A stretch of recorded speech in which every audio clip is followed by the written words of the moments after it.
Now, if you're injured, like Jake is injured, with emotional damage from the absolute horrendous performance out of that elderly senior citizen, Kevin Durant, in an elimination game, I mean, not everybody can score 49 points and make 20 or 21 free throws, which is not what Kevin Durant did.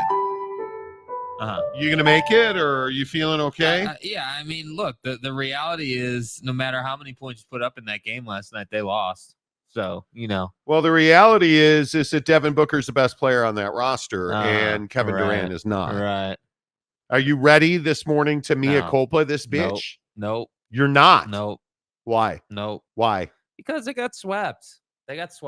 And Book had a couple of bad games. Durant had a couple of bad games. No, the question is, did Durant have a good game? I'm just asking. Mm-hmm. I'm over here just wondering. The whole series isn't on Durant's fucking shoulders, dude. No, it's that Bradley Beal can't play in the NBA, and he scored 9 points in an elimination. And now we're getting and this is what I'd be ripping Kevin Durant for. Now we're getting Shams reporting that Kevin was unhappy with his role in the offense, and he got, quote, relegated to the corner too often. And now we're getting, hey, they're going to replace Frank Vogel, or there's going to be a strong push. Like, okay, dude, listen, if this team is going to be, drama city, then they should have never been in this series to begin with. The fact that Bradley Beal's the problem. Yeah. Let's stop beating around the bush with Phoenix. The fact that he scored 9 points in 31 minutes tells you all you need to know about him. The fact that he's not a number one in this league, and he was asked to be a number one at times for this team, and he can't defend. Like, you're watching Kevin Durant, you're watching Devin Booker, who inarguably his defense has improved dramatically. Yeah, Bradley Beal can't defend.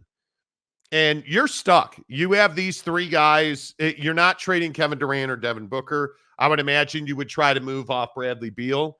But you look at the way that these guys performed in this series, none of them performed well enough. Yeah. None of them. Now, Devin Booker, if you look at the way he played, 49, 23, 20, and 18, is probably not good enough to win you a playoff series. Yeah. Not when you average 27 points a game in the regular season. Can't do that. Cannot do that. Not when in this series you only shot 35% from three. Cannot do that. I don't know. I think Frank Vogel is gone. He's as good as hope. He packs his shit and leaves. Yeah. But all I would say is you look at Kevin Durant and you look at the fact that he clearly was a cut below who he was in the regular season. Well, we just said that about Durant. We just said that about Devin Booker. And we didn't say that about Bradley Beal, because Bradley Beal was who he was all season long. So, in my opinion, he's the problem. And I do agree that you have an offensive issue in Phoenix. And it's not good enough. It's not nearly good enough. And for me, I look at the Lakers. Say whatever you want about Darvin Ham. That team did not quit. No. And they're playing tonight, and they're probably going to end their season tonight. But the Suns went through stretches where they just seemed disinterested in a playoff game. Well, the problem is for the Suns, the difference between the Suns and the Lakers is that the Lakers have a hierarchy on their roster. They have leadership. They have a pecking order. Yeah. And the Suns are a couple of, great scorers, great players, generational players, even with Book and Durant, who seemingly, just didn't take a leadership role. Like, obviously Book and Kevin are the leaders of the team, but the idea that Kevin came out, what was it, a couple days ago now, and was like, hey, Frank's the leader of the team. And it's like, no, dude, you and Book are the leaders of the team, and then it's everybody else. And then you've got Book in the post game saying that, I got to be better, and Kevin's got to be better, and Coach has got to be better. It's like, dude, bro, you guys have to have a better culture. And the Lakers, I would agree, are probably going to end their season tonight. But the reason that they were able to survive and push it back to Denver was that you have a leadership core, and Bron is leading that group, and there's expectations. And, say what you want about Darvin Ham. The Lakers were running offense. Like, D'Lo has been garbage for the first couple of games in this series. Garbo, please. And then his Garbo game decided to wake up, and then they were better. So at least with the Lakers, you can say, okay, cool. Like, yeah, maybe it's a little bit of a odd dynamic at times, but when they're running offense, they're fine. They can win. Well, and I think the other problem for the Suns is that Anthony Edwards is on the Timberwolves, and that cat's very good. I think he is the only reason that team is elite. I still think it was interesting last night that anybody noticed what the Suns did. The Suns went small and played Rudy Gobert right off the floor. And Karl Anthony Towns was okay last night. 11 of 17 for 28. Anthony Edwards, 13 of 23 for 40 points. Yeah. In an elimination game. That's pretty damn good. That is pretty damn good. Dude, did anybody see Chris Finch? Dude, that the was head coach nasty, of the Timberwolves got taken out by Mike Conley. Bro, that was one of those oddball. That was very reminiscent of like when NFL players go flying into the sideline, and like Buddy with the dome microphone setup just gets absolutely torched. Like, that's what that looked like to me. Dude, that looked like that hurt. So he tore his patella tendon, the head coach of the Timberwolves. Tore his patella tendon on the sideline last night. Quite literally they had to physically help him to the locker room. Could not walk off on his own. Yeah. I don't know how you come back and coach the rest of the playoffs. Oh, with a torn patella tendon. He'll find a way. I think that's going to be very interesting. Yeah. Very interesting. I think what's interesting is like we don't, head coaches and coaches in general, non-players in general typically aren't in that position.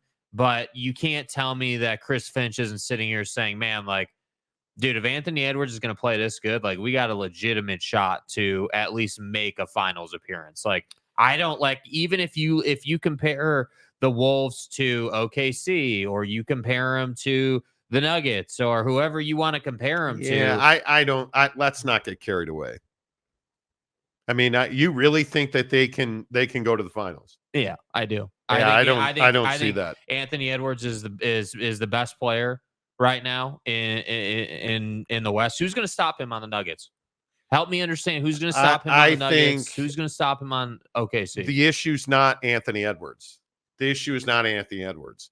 The issue is that I think you have some very questionable depth there. Karl Anthony Towns, in my opinion, is a good, not a great player.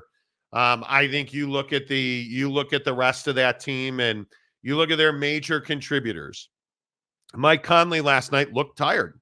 Mike Conley looked like the 61-year-old elderly man that he is. Right? At times in this series, he has been dominant. Right. But the Suns don't defend at all. You're looking at Oklahoma City, who I think is one of the most well-rounded teams in the NBA. They defend, they offend, and they play fast. I look at where does Rudy Gobert end up in a Clippers series? Where does Rudy Gobert end up in a Thunder series? In a Denver series. How does Rudy Gobert stay on the floor in a Denver series? He has proven that he cannot play with Nikola Jokic. Mm-hmm. He's proven that repeatedly. Like, I think the biggest question is, can you count on Karl Anthony Towns to defend at a high enough level to go against an OKC, to go against a Denver, to go against the Clippers?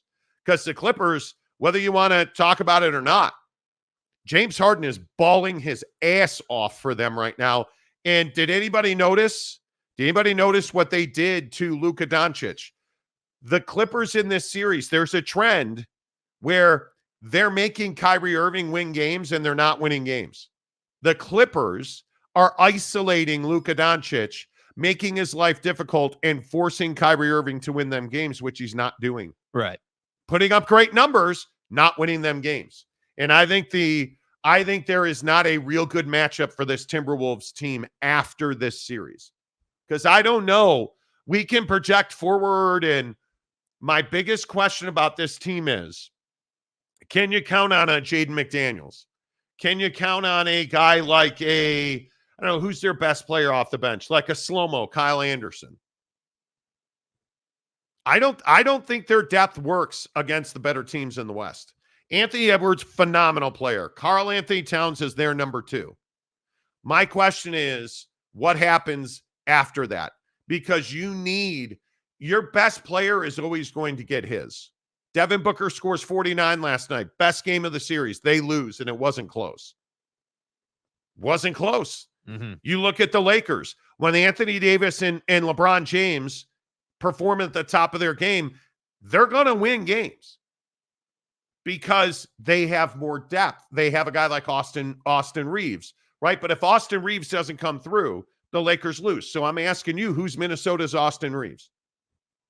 And I don't know the answer to that question. Well, I think certainly, you've got Naz Reid, who typically is going to give you pretty good production off the bench. You've got, Jaden McDaniels is an interesting case because he's your defensive stalwart, right? I mean, he multiple times in the Sun series gave Kevin Durant and Devin Booker fits. I mean, I would agree with that. He's a really good defender. He's got length. He knows how to position his body. Like he's everything you would want in a lockdown guy. So I think from that standpoint for the Wolves, like they need to play defense and create transition against whoever they play next. Like Denver. I mean, if you're going to run, like, again, look at the Lakers with Denver. When the Lakers are out running against Denver, Denver doesn't stop anybody in transition. You're not gonna stop whoever it is running full speed down the floor. And I think we saw that against the Suns. But what happens in the playoffs? The playoffs become a half-court game. Okay, but we haven't seen that as much in the Lakers Nuggets series. They have been running a lot. Like, I think we have seen that. Like, we were watching the game the other night at the Aria Sportsbook, and what were the Lakers doing? The Lakers were running screen roll with Austin Reeves and Anthony Davis with LeBron on the backside of it. And you look at how effective Anthony Davis is right now. That's why they won that game. Mm-hmm. But if you look at Denver's best is their half-court offense. Jamal Murray, I think, is critically important to that team. I'm not worried about Anthony Edwards. I'm not worried about Nikola Jokic. I'm worried about who on Minnesota is going to stop Jamal Murray. Okay, well, then you stop Jamal Murray. Who's going to prevent Michael Porter Jr. from hitting those kick in the balls 3-point shots that he is infamous for now? And I just look at the way that they are, like Gordon right now is playing pretty damn good complementary basketball. You look at the multitude of guards Denver runs out.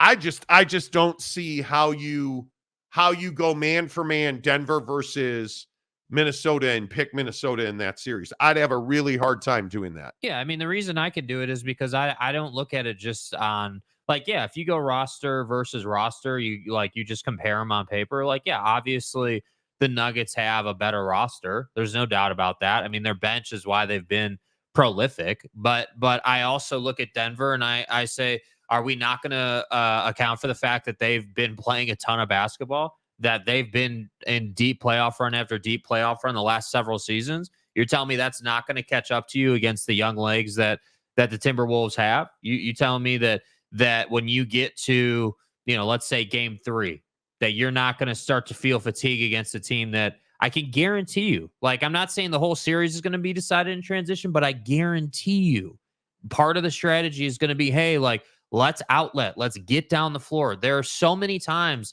like, I don't disagree with what you're saying about the Lakers strategy against the Nuggets, but how many times were we sitting there and LeBron would leak out or Reeves would leak out or somebody would leak out to get those easy ones? I think that's going to happen, but these games are won and lost in the half court. And I look at the 7 guys that Denver runs, and I think it's superior to Minnesota.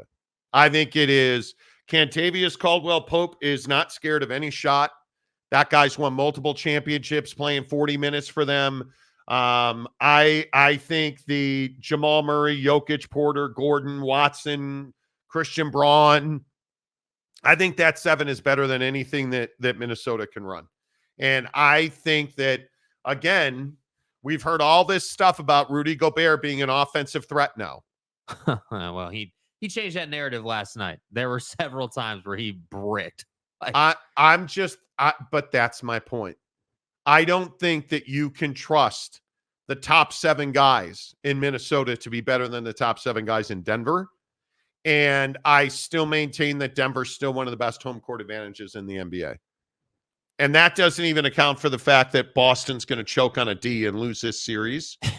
In classic Boston fashion. Yeah. Anyway, now I think it'll be really interesting to see how you figure out how to match up. If you're Minnesota, who's the guy that has an extraordinary performance to complement Anthony Edwards? Well, I mean, obviously you would look at Karl Anthony Towns. That's the guy that needs to have, you need him, 25, 30 points a night. That has to happen. I think he's going to have, if you're going to count on Anthony Edwards for 25 points a night, I think you're going to have to get at least that much from somebody else to beat Denver. Mm-hmm. And I think it's going to have to be Karl Anthony Towns, because I do not see a big role for Rudy Gobert in that series. And Jaden McDaniels is capable of 20 a night. I mean, he's capable of that. And there have been times where if he's shooting it well, he can pop off for 25, but it's not a reliable 25. But Denver wears your ass out on defense. They just grind you in the half court with Jokic running the offense at the top. And Denver's that team where you'll miss a shot and it'll turn into a 3-pointer for them. And it's so frustrating. It is so frustrating when that happens. Denver is that team that is so frustratingly opportunistic. Like, they take those Michael Porter threes in this Lakers series have been backbreaking.